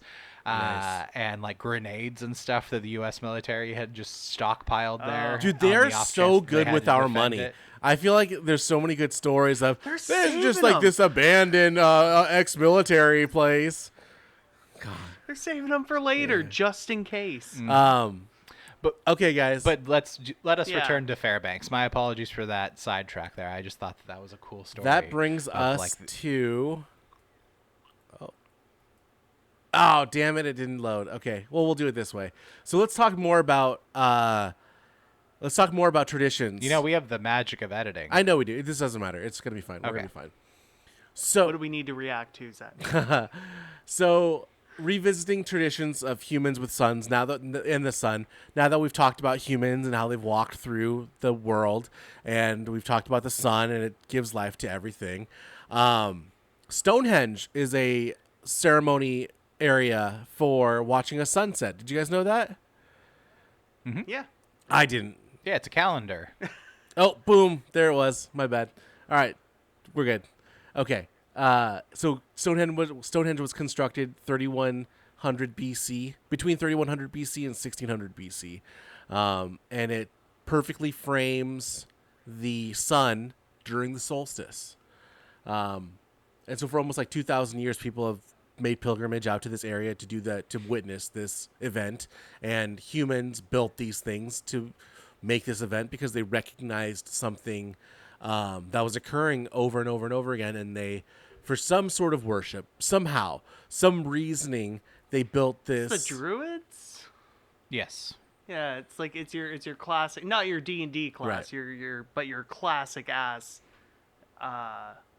Was like a druidic worship, that kind of pagan worship. I assume all throughout like Western Europe at that time. They were groovy dudes who were like religious leaders in their community is the best way to like sum it up without knowing enough about the topic to really speak Nice. on it with any Same. sort of Yep. authority. Yeah. And then But it's still, go ahead. yeah. No, Stonehenge always blows me away. It's just the dedication. Yeah. The amount of time and man hours it takes to just be like, yep, I'm making a calendar that's gonna last. It's not gonna be carved in, with a point of light hitting my, some stone wall. It's like I'm making. It's a grand event. Come to my calendar. It's a place of worship. It's always so wild. I mean, there's not What a will lot. these honkies think of next? There's not a lot of like great entertaining things. So someone's like, "Hey man, we stacked a bunch of big rocks, and if you are here, It's still cool to us in the modern era, but this blew the tits off of everybody. But it's so also much like so they that don't have a 100 Google BC. notification like, hey, 3 days until you got to go to the big rocks and look at the sun go through it. It's like they would have to be around this every day to be like, oh, it's getting closer to the thing. It's getting closer. yeah, you need Yeah. Steve to be like, hey guys, we're like maybe 2 or 3 nights away from If when you're- it goes through the crack just right." If you're in the vicinity of this, you're hearing rumors echo out throughout the land of like, you got to come see those damn rocks. I mean, Those weird druids are up to some wacky shit. This is a phenomenon that exists even to this day. I mean, we celebrate this with like Manhattan or Yes. New York Henge. Oh Yeah. yeah. Where exactly like sunsets between 2 buildings like symmetrically. And I wonder we should look up New York architecture if that was a planned thing or if that's just like a fun. I think that was Neat. I think purely on that's- accident. Yeah. Because it's not a significant day. I think it's like a day in September or something like that too when it happens. It's not No, like it's not like beautiful- the solstice or something. I mean, you have like 2 windows for it, like one in Yeah. the spring and one in the fall, because the sun, doesn't rise in the exact location in the east every single day. It shifts slightly, as the seasons turn. as the seasons change. Yes, and so bonfires are also another celebration of the end of spring, a summer tradition, which I found that it is kind of a French term, bon being good, and fire being fire. It's a good fire. It's the good. And they Yeah. are That's a good fire. as boys who are raised in a relatively We had rural pallets, county in Western baby. Washington. They're pretty good fires. There is a difference between a fire and that's a good fire. That's a You got bonfire. a good fire going. There's a difference between like, oh, we're having a small fire for this like, evening party and a bonfire. Yeah. So bonfires, they burn effigies to celebrate the shedding of the spring. And then there is Midsummer, which I took from the movie in the previous slide. This is actually from a Midsummer festival in Sweden. It's believed they set fires as well. They do a big burning, and they burn off evil spirits from the spring. Wouldn't this also be Beltane? What? Oh, the festival that like effectively celebrates like the arrival of spring. Oh, that I didn't. And like the beginning of the growing season, like the death of winter. That I didn't and, grab. like the season of rebirth that we stole, that Christians stole from the pagans to make into Easter. Right. So they also celebrate this picture specifically is from a solstice event that they called Midsummer because at one point they believed that summer began May 1st and June 21st was the middle of the summer, which is an interesting way to land on the 21st of June and like just the solstice land. I don't know. It's a weird path to get to the same destination. But yeah, so rule of threes, I had to find 3 things to represent. Do you guys have any other examples of like a solstice party or like winter or summer or even an equinox kind of festival that occurs? I don't want to be stepping on your notes. Yeah, me neither. I don't want to be stepping on your notes so bad. But your Christ resurrection. was one of those things where you could attribute that to Easter? It happened. Well, Easter, yes, in a modern sense, based off of pagan spring holidays, but you could have it based on like a solstice, where it was the days leading up to the sun at the fullest point. The sun has risen again, sort of a deal. Also with the birth in the winter equinox. Yeah, But then again, this is me pulling from fucking like YouTube videos from 20 fucking years ago. But it's like, but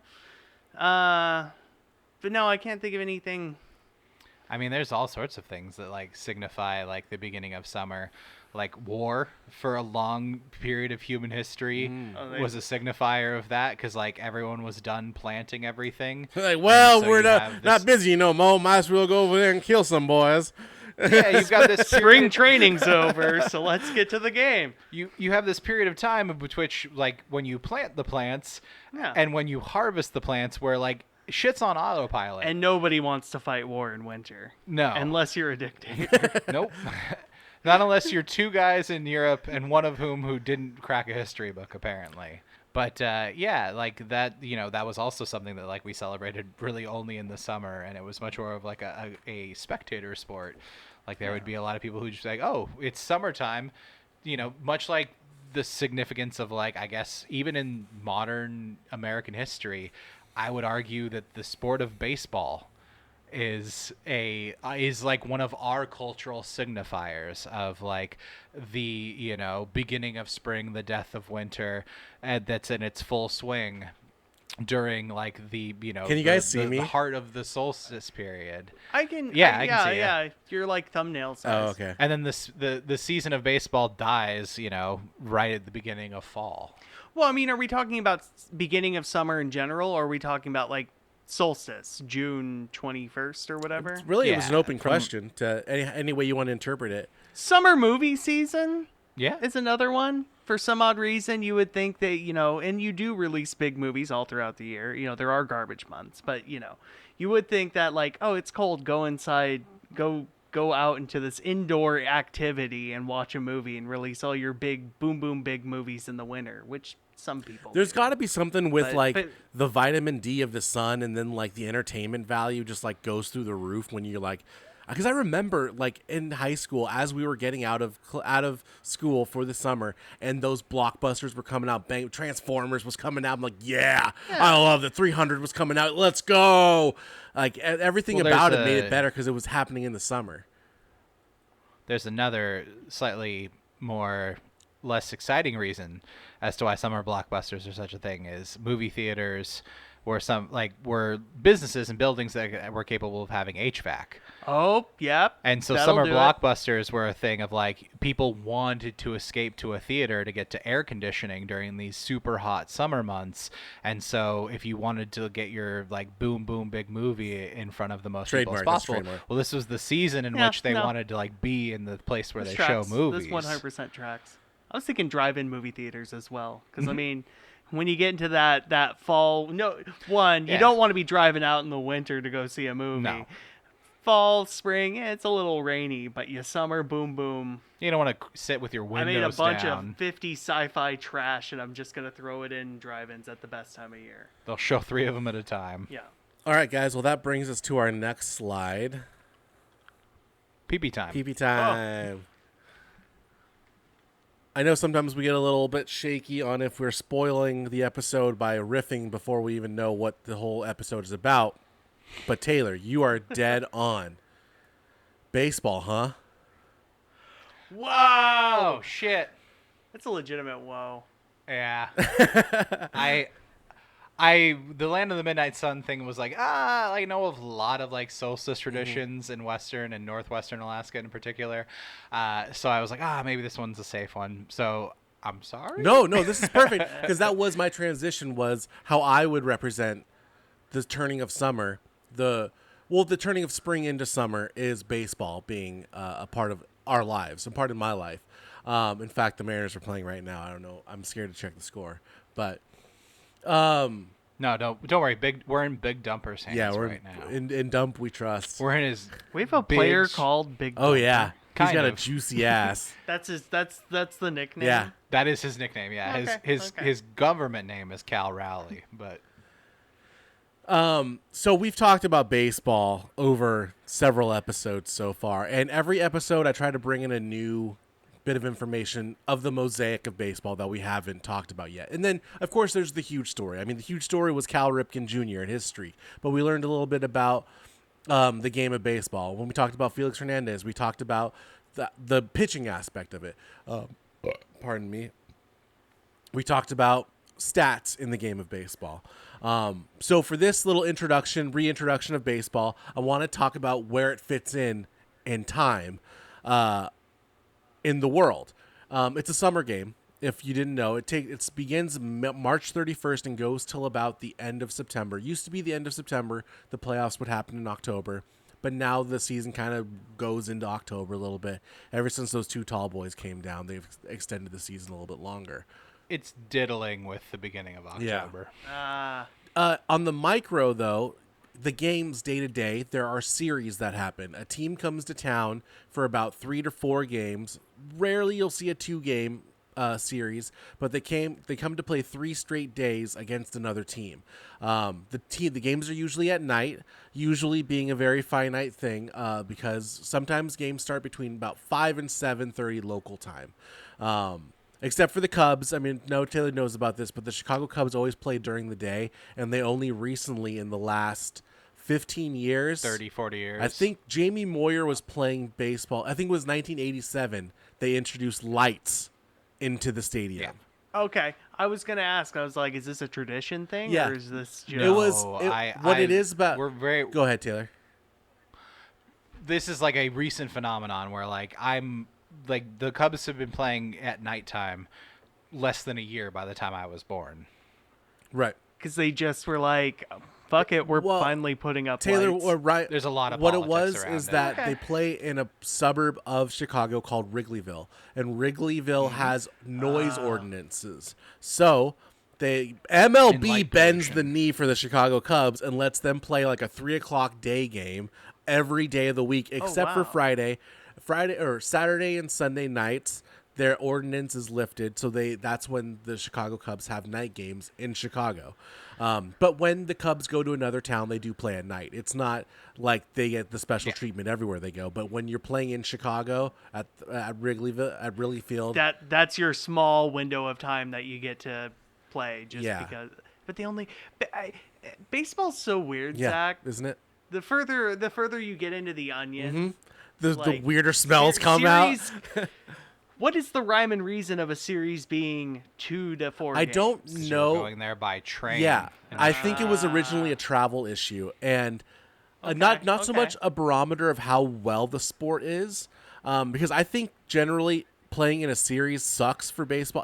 It's great in the postseason, but it is not great throughout the season because you're just getting the same flavor of baseball for 3 straight games. If a team is better than the other team, they're gonna whoop them for 3 straight games. It's not my best idea, but yeah, I think originally it came from traveling. If you're gonna take the train out to Seattle, you gotta stay there for a while. If you're gonna go from Chicago down to Miami, take your time, make it worth the trip. And then also booking, still to this day, is routed in things like that. If the Mariners are gonna play the Yankees, they're probably gonna play a couple other East Coast teams in that 2-week spread. They're going to before play they the come back in. Orioles. They're going to play the Red Sox. As they work they're their gonna play way the kind Blue of Jays. back to the next home Which game. really, for me, it's recent. It's getting to know Nico a lot more in his baseballisms, and knowing how he looks at the game of baseball, that I'm recognizing the human aspect of baseball.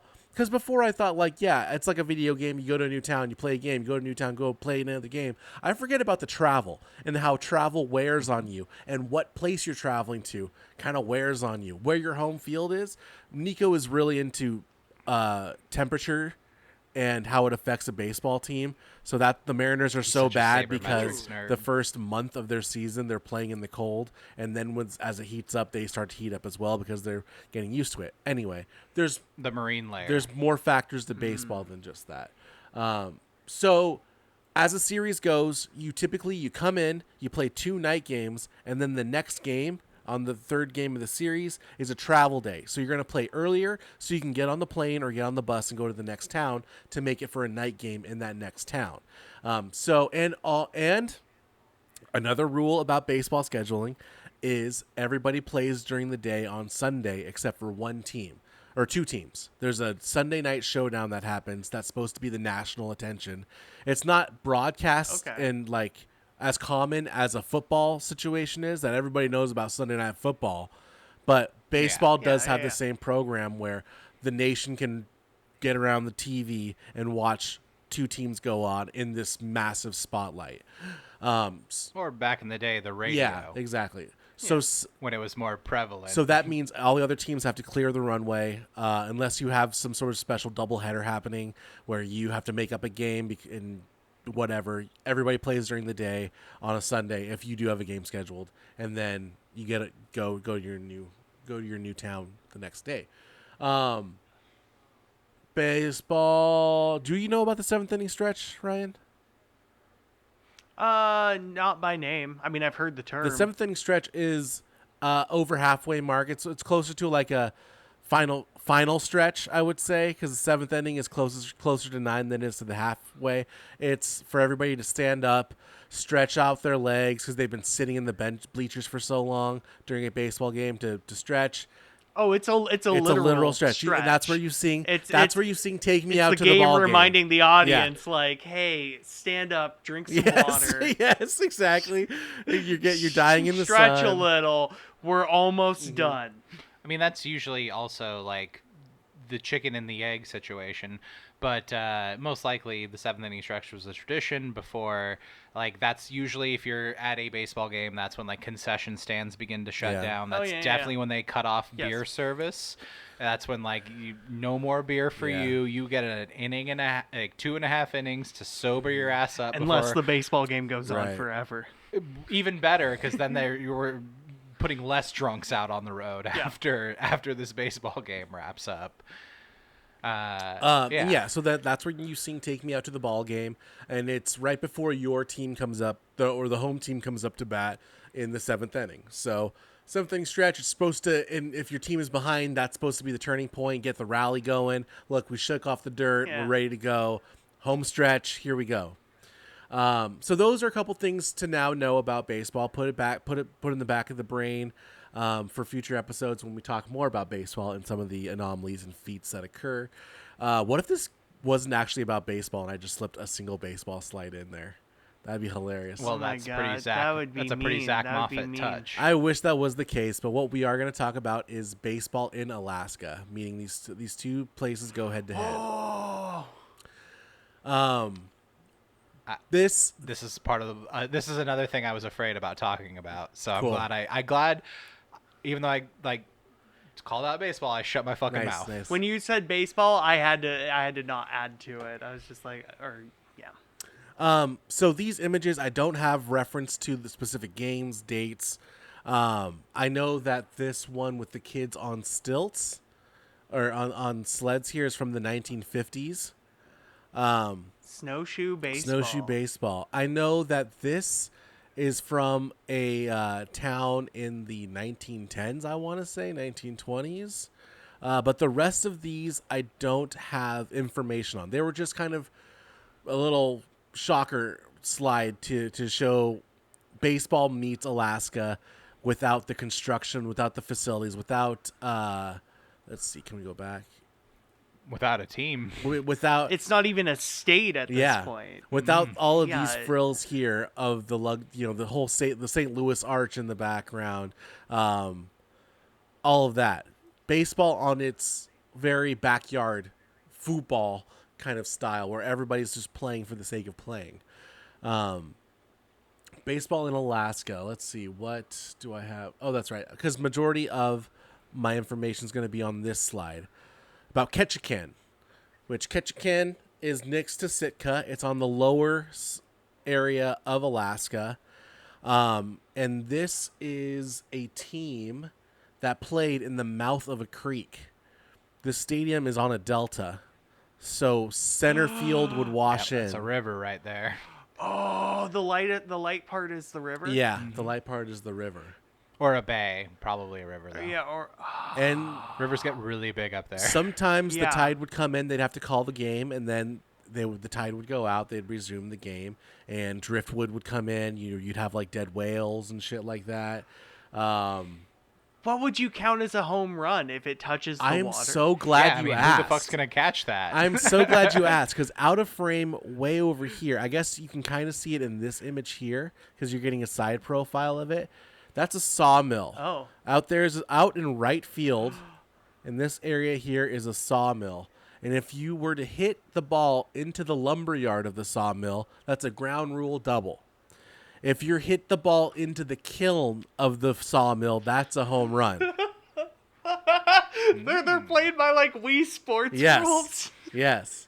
And as for left field went into the abyss of river.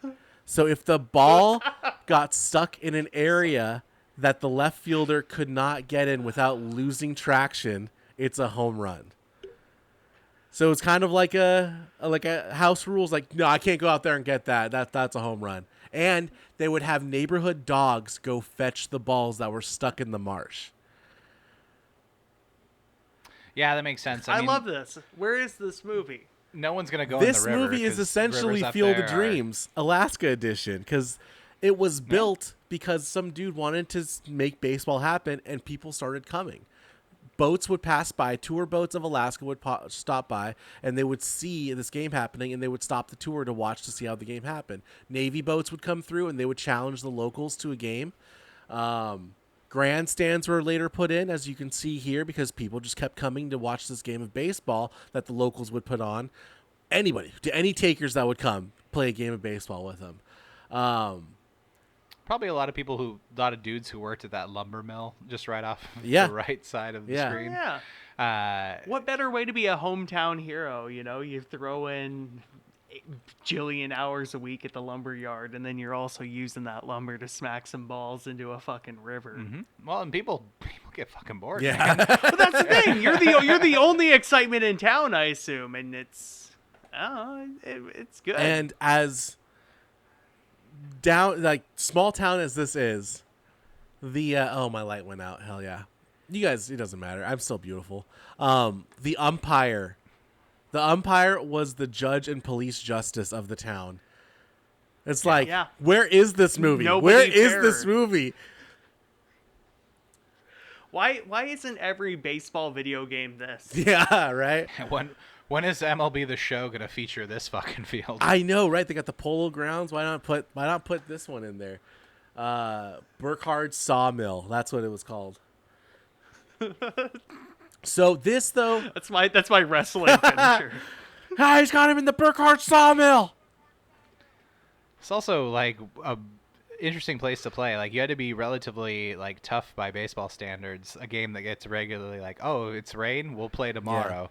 Yeah. The Ketchikan's one of the places that gets the most rainfall, like in inches per like anywhere on Earth.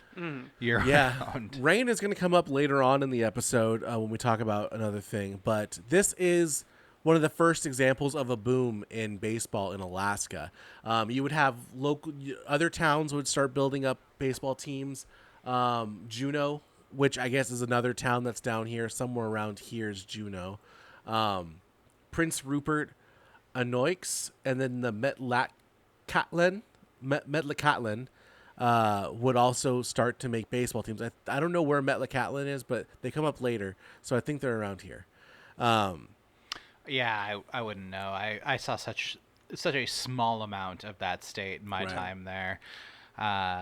Like it's so fucking vast, and yeah, it's so hard to see even 1% of it. But this is at the so- bottom of Alaska, the southern part of Alaska, and I would like to talk about baseball that happens up here in Fairbanks with the Alaskan Gold Panners. Which this jersey right here goes so hard. I love this so much. Yeah. It's like got that Boston font, this fucks. but it says Alaska It all goes instead. pretty hard. I mean, their fucking mascot goes hard as shit. Just a prospector. Mm-hmm. Guy with fucking spikes on his feet and a belly full of whiskey, ready to fucking find it in them there hills. Wyos, I think I'm going blind. What does he have in his hand? Is it a mitt? It's a Gold gold pan. pan. it's a gold pan with a ball Yeah. in it. With a Yeah. baseball in it. Okay, yeah. okay. That took Or me a it's while. the Starship Enterprise upside down. Yeah, I see that too. Kinda. It looked like he was frying up an egg. Yeah, it That's does. why In I his asked. walk. It looks pretty AI generated. Obachon style. So the Alaska or the Alaska Gold Panners are a team in Fairbanks. They are a collegiate summer baseball league, which means that they play with wooden bats, but they play just like minor league baseball with amateur players and with Oh. low crowds. Usually crowds about 3,000 to 4,000 people. They play just like any other team, nightly games. They go on tour to another town. And yeah, they do road trips. From 1970 to 1972, they were founded in 1960, and from 1970 to 1972, the Gold Panners were a part of the Big West Conference. And this is, speaking on travel, the Big West Conference included the Anchorage Glacier Pilots. That's pretty simple. Alaska. Okay. The Humboldt Crabs in California. The Grand Junction Eagles in Colorado. And the Bellingham Bells here in Washington. Oh. Hell yeah, home of Still the sucks, yeah. but home of the $2 Boundary Bay beers on Tuesday nights. The Gold Panners became a founding member of the Alaskan Baseball League. From 1974 till 2015, they resided in the Alaskan Baseball League. They've been trying to get back in, but they left so they were eligible to play in the National Baseball Congress Championship, which I guess is a big deal. It's a big competition. They've won it a couple times, and the ABL would not allow them to schedule games to be able to play in that competition. So they've reapplied several times, but they have not been able to get in. One was because of COVID. The next time they reapplied, there wasn't enough money inside the conference to the league to allow another team to be back in. It doesn't come up. It doesn't matter whatsoever. But Single A baseball is a tumultuous yeah. business. I mean, Mount Vernon, like, not, but, you know, 600 yards from where 2/3 of this podcast is recording, there was once a independently owned single A baseball team that lasted like all of like 3 games Nice. before reaching financial insolvency. That played at the Cleveland Park. really, It's hard, and Yeah. but it's hard in this scenario as well because you obviously have a want for baseball in Fairbanks, and you're just like, just by the very nature of where you are on the world map, that makes that incredibly hard with the country that you're in. From a pro sports perspective, Seattle's considered like, oh my god, this fucking Yeah. insane place you have to travel to.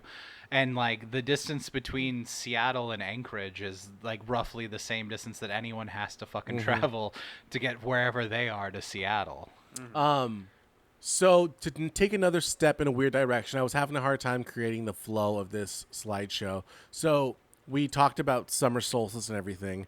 And the summer solstice in Alaska looks a little bit like this, where the sun never crests below the horizon in certain places.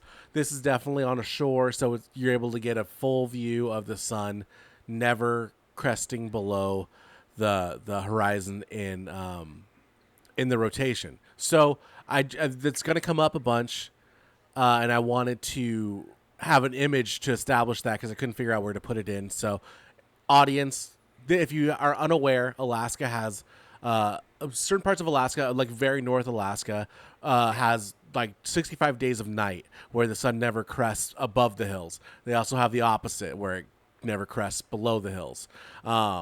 So just I came go ahead. You just have a full day sunset, basically. Yeah, that's where I was. Yeah. Like where, the sun did dip below the horizon, but that was like, what normally, I guess, for us in Western Washington here would be like roughly around the time of the solstice, like 10 p.m., where like you can still see just like a sliver of the sun hanging out over the horizon. Yeah, the sky's That's still glowing. in the village of Egegik. That's how it was around the solstice at like 2:30 in the morning. Yeah.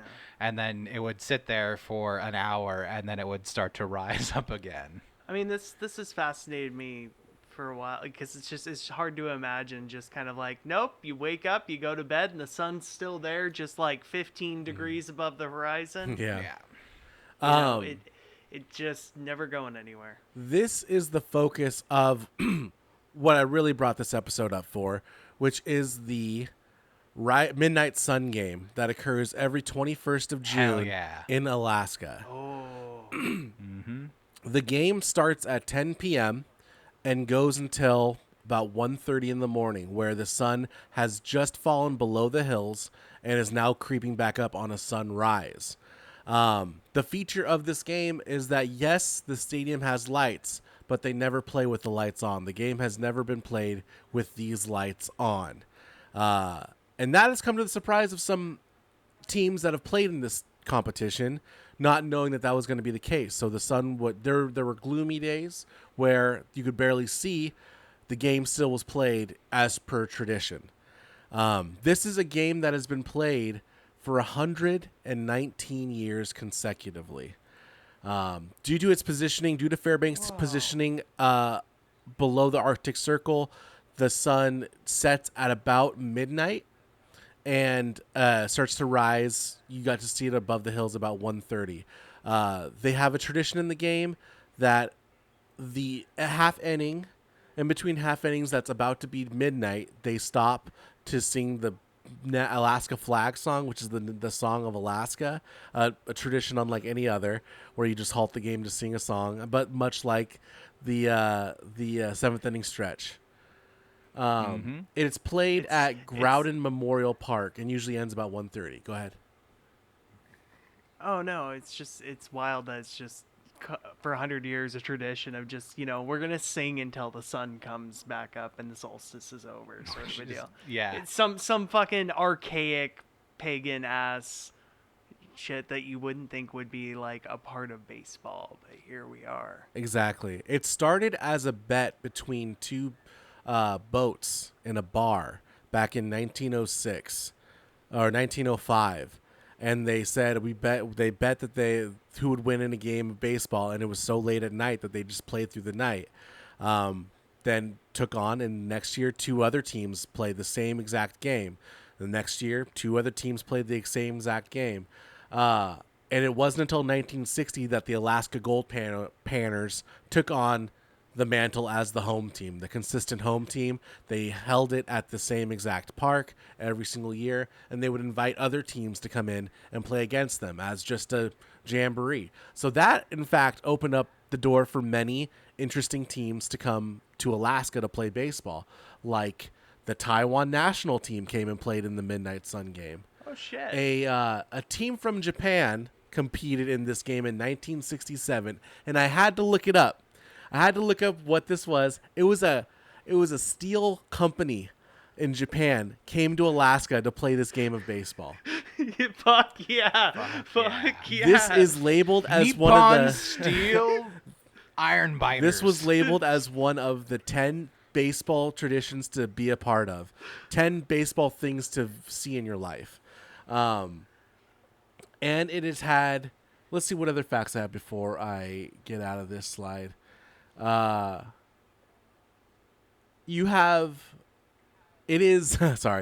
is only 3 years younger than the World Series tradition. And the game has only been delayed once because of darkness out of the 119 or 118 that have actually occurred. It's about to occur on the 21st here in 10 days. Let's see. So this game, it seems like it's nothing because we've never really heard of this. A game in Alaska played by not a major league team, but it has given us some of the best players in the game of baseball, like a Randy Johnson, a Mark McGuire, Barry Bonds. These are three men we've talked about already in this show. But Tom Seaver, Hall of Famer, Jason Giambi, steroid user, former Mariner Brett Boone, and Dave Winfield. Dave Winfield has a statue of himself outside of the stadium, or I guess it's the stadium. 4,000 people can fit in there. But all these men played in the Midnight Sun game. Barry Bonds played for the Alaska Gold Panners when he was like 19 years old. Dave Winfield and Brett Boone also played for the Gold Panners. Giambi and Seaver as well. And then Mark McGuire and Randy Johnson were teammates at one point for the Anchorage Glacier Pilots, and they both partake in that game. Mark McGuire was actually a pitcher. He made his Pilots debut in the Midnight Sun game as a pitcher, and he only got one out before his coach moved him to first base, where he would spend the rest of his career. And he decided, I'm going to get bigger and stronger, and never I'm again training. will I lose my position. And Were either the Glacier Pilots or the Gold Panners, were they ever like a single A affiliate of a franchise, or were these just like college players who would like go up there during the summertime to like help get freelance tape? college exposure. Okay. So these guys would play up there because that was the main vein for scouts to go out. Gold Panners, the ABL was like a very good league. I mean, these guys came out of the ABL and they were some of the finest stock of baseball has to offer. So talent scouts would spend the summer up in Alaska to check out these boys. But since the inauguration of the Cape Cod League, it has been more convenient for scouts to go there and pick up their blue chips rather than fly to Alaska to check out what baseball's happening up there. So you're not seeing this talent anymore coming out of Alaska because no one's out there looking for it. But current players talk about this transition that they're not getting scouted. It's kind of just for the love of baseball. Now it's a lot of locals that are college players that are going into being Gold Panners. Not a lot of outsiders are coming in. And he said it's because it's better for the baseball player. When you're coming up to Alaska, you're away from your girlfriend, you're away from your family, you're away from all the troubles. It's like you're going up to see Ra's al Ghul in the top of the mountain to train and hone your craft.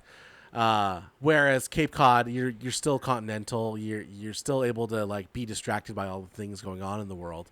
Alaska is a dojo. Their civilization. Yeah, exactly. It is. I can speak from experience, like having spent summers there. It is truly super isolating. Like you are just there with like the people that you're surrounded by and nothing else. Like distractions are at a minimum unless you like drinking, which, you know, Who doesn't, it's right? baseball. So I mean, but baseball is just weird enough that it could have been deified as like, no, you go up and you play for Fairbanks or one of these Alaska teams. It's the monastery of baseball where you got to climb the 1,000 steps. not only do you go to Pine Prove Maze, yourself there, much like how a Canadian League of NFL kind of was, you know, prove yourself there and then become a superstar down here. Yeah. And it also probably teaches you how to drink for when you make the majors. Yeah. And I mean, Hold your liquid. if you can do Alaska baseball travels, you can do travels in the lower 48 for sure. Yeah, you're not flying on like the team-owned 737 to get from Fairbanks to fucking Anchorage to take on the Glacier Pilots. You're taking this sketchy plane that fucking has car doors on it, and you think you're gonna die the whole way. It's you and 8 of your most afraid buddies in the pilot. Yeah. So this was just an interesting story I wanted to talk about. And like most things in life, COVID kind of ended tradition. The Gold Panners had to give up their season because of COVID-19. And as they scrambled to figure out if the midnight game would still be played, the Gold Panners withdrew themselves from the game, and it seemed like the game was going to not happen. But then a league called, where is it? The Fairbanks Adult Amateur Baseball League decided to get a crew together to play an all-star game. They play an all-star game and keep the tradition alive. But it rained for 24 hours straight in Fairbanks the day before, and the field was swamped. And the city said that they weren't going to allow it to happen, and they shut it down. So the tradition comes to an end, and they no longer do the Midnight Sun game. And that's the end of our slideshow, guys. Psych, motherfuckers! That's Alaska. I knew it was coming. They still made it happen. They called up the boys. They got their mops. They shoveled dirt from the outfield into the infield. They pushed water off of the AstroTurf infield. All of this is AstroTurf. Puddled. Soaked. They started pushing all that shit out. People got Now, when you're saying people, like, are you The talking players. about like the team, the players. or just like Just did people a from mob Fairbanks. show up as well? Just like, no, we're here to watch the game Pretty was much. canceled, so nobody knew it was happening, but the players wanted to make it happen to keep the tradition alive. It was 114 years that had been going on so far, so they wanted to make it to the 115th. So 25 players grabbed brooms and swept the infield dry. They grabbed wheelbarrows of mud from the outfield to bring in the infield to make sure it was safe on top of that AstroTurf. They brought an industrial pump to pump water out of the backstop here, and they played under the rain. It still poured for 7 innings. It was the last 2 innings that it let up. So that being said, nobody showed up. And as for COVID, nobody probably should have showed up. But the stands here are empty. It was a beautiful sunset, as you can see here. But no one was there except for about 40 people who drove by the stadium to see, is it really not happening this year? And they saw that it was happening. So they just stopped in, and no one was there to take their tickets. So they just walked right on in, watched a game of baseball happen. There was no concession stand. There was no scorekeeper. So it was just the woman who sung the national anthem at the beginning of the game was up in the press box up here with a napkin, keeping tally of how many runs came in. And yeah, the game was almost halted, but the town of Fairbanks still found a way to make it happen, to keep a tradition alive through COVID. And this is from the following year. They had a fucking flyover, which was pretty sick. The Blue Damn. Angels. Could you imagine that though? Like you're at a stadium smaller than the Everett one, and there's a flyover happening for Yeah. a game. That's insane. You're at the Stanwood High School baseball Yeah, game. yeah. There's yeah. a fucking flyover. That isn't just some sortie from Wibby running training Yeah. exercises, coincidentally. So the Gold Panners have, yes, kept this alive. There will be a 119th Midnight Sun game on June 21st. The Gold Panners are 49-17 all time. They've won 13 straight at one point from 1993 to 2006. They went 8 straight after that one. Some notable teams that have come up to Alaska were the North Carolina Tar Heels, the Vanderbilt Commodores, the Wisconsin Badgers. Hawaii made a trip out to Alaska. The Warriors? like I said, the Taiwan national team, and the name of that Japanese construction company was Kumagai Gumi. So, in case anybody's keeping track. Also, some local teams. Where's that Right. anime?